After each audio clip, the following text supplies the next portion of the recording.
এয়া পায়স বনাই আছো। ইয়াত তেজপাত আৰু কেশৰো দি দিছো।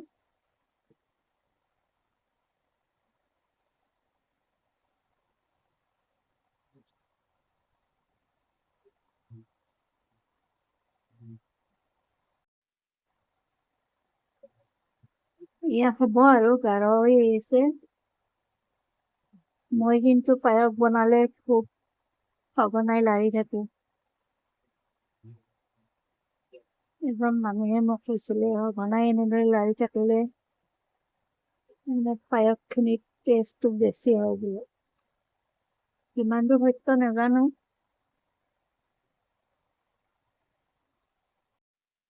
এইখিনিতে টিপছ এটা দিওঁ আপোনালোকক।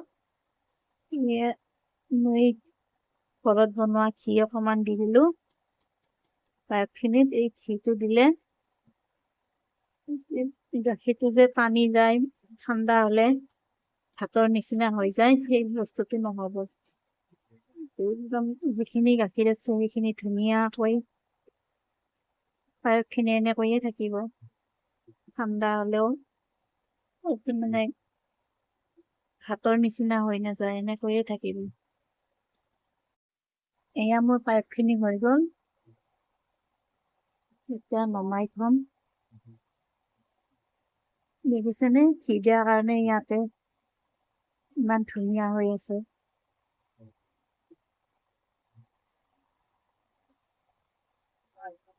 কেমেৰাত কালাৰটো আহিছে নে নাজানো, কিন্তু ইয়াতে বহুত ধুনীয়া কালাৰ এটা আহিছে, হালধীয়া কালাৰ, কেশৰ দিয়াৰ বাবে।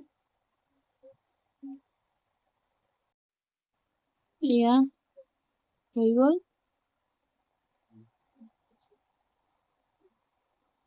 এতিয়া ঠাণ্ডা হলে পৰিবেশন কৰিম। এয়া ঠাণ্ডা হৈ গল পায়সখিনি, এনেকৈ পৰিবেশন কৰিবলৈ দিছো। চাওকচোন ঘি দিয়াৰ কাৰণে ইমান ধুনীয়া হৈ আছে। আপোনালোকেও এইটো টিপছেৰে এবাৰ বনাই চাব।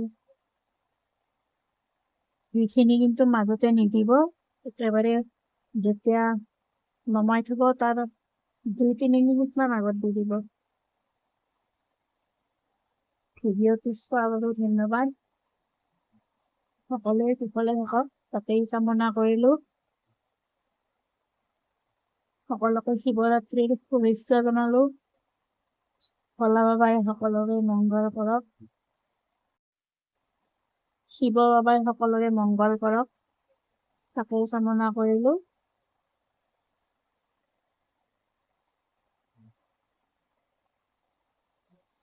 ভাল লাগিলে লাইক কমেন্ট কৰিব।